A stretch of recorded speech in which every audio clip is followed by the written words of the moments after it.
Samsung has just launched the Galaxy 8 Plus in India. And it brings something that people have been hoping for since the last year. Yes, I'm talking about the Infinity display, which thanks to the 8 Plus is finally available in a more moderately priced phone. So how does the 8 Plus fare? Is it the S8 in a budget we have been hoping for? Let's take a quick look at the Galaxy 8 Plus.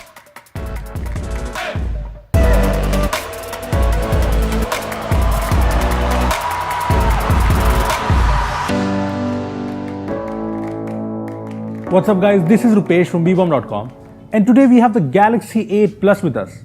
I've been playing around with the device and these are my first impressions. Before we start, I think you should hit the bell icon if you haven't already to make sure you get notified whenever we post new videos. Now then, let's get to the Galaxy 8 Plus. First, let's take a look at the unboxing.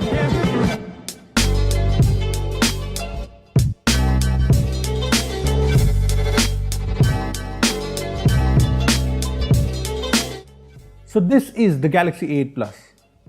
It looks pretty good, right? I mean, it's no S8, but it still looks pretty great.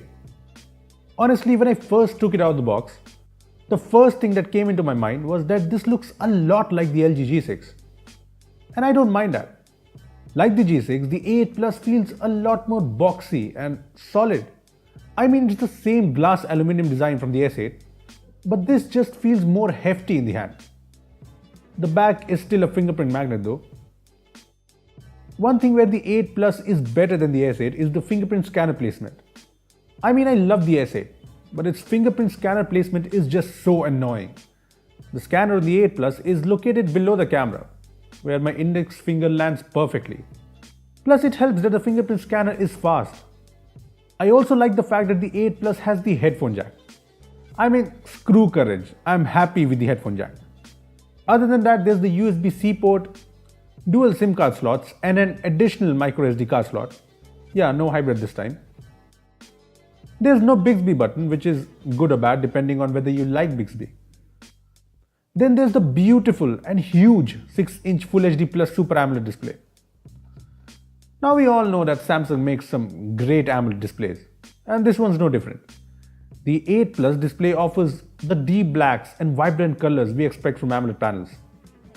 Also, this is an 18:9 display, 18.5:9 to be exact. So the bezels are narrow. The top and bottom bezels are low, similar to the S8, but there's no curved display on the sides, which means the side bezels are quite prominent. But honestly, they don't really ruin the experience and the display does look pretty good. Overall, I like the 8 Plus when it comes to the design. The device does feel a bit hefty, but it looks premium and there's the beautiful AMOLED display. Plus, it's the first A-series phone that works with Gear VR. And yeah, I almost forgot, the 8 Plus comes with the IP68 certification for water and dust resistance. So yes, you can take it for a swim. After the display and design, the next most interesting thing about the 8 Plus are the cameras. The 8 Plus has a 16 megapixel f1.7 camera on the back, which on paper seems pretty capable. There are no dual cameras here, which kind of makes me sad. But surprise, surprise, the 8 Plus has dual cameras on the front. Yes, a 16 megapixel plus 8 megapixel f1.9 dual camera setup with Samsung's live focus mode, which was first introduced with the Note 8. Like the Note 8, the 8 Plus's front cameras also let you adjust the background blur while clicking the photo, as well as after clicking the photo. So that's nice. We took a few photos from the cameras, but we'll have to test it out more to really pass on a judgment. Things do look positive though.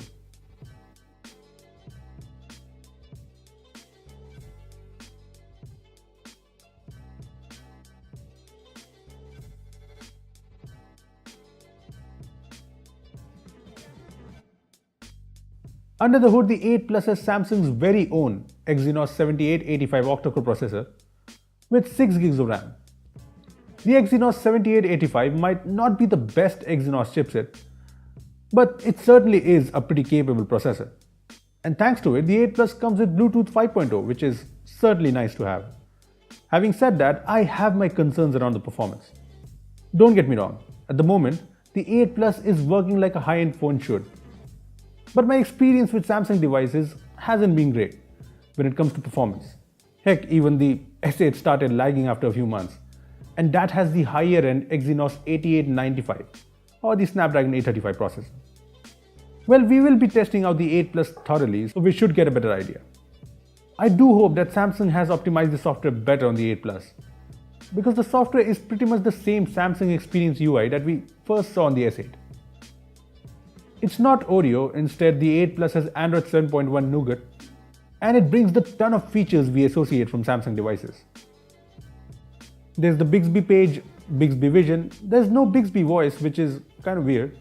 Then there are features like Samsung Pay, always on display, secure folder, and a lot more. There's also face recognition, which is all the rage right now. But in my brief usage, it's the same okay-ish face recognition that we tried on the S8 too. It does not come close to the speed or accuracy of the OnePlus 5T. We will be testing it out more though. Lastly, there's the battery.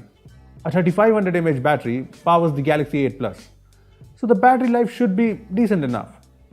There is also fast charging support, which is great. Overall, I find the Galaxy 8 Plus pretty capable to take on the competition. It's priced at Rs 33,000, which means it is competing with the much loved OnePlus 5T. And from what I can say from my first impressions, it looks like the 8 Plus will definitely put up a fight against the 5T. I mean, it has a lot of things going for it. The Super AMOLED Infinity display is beautiful. The design is solid and premium.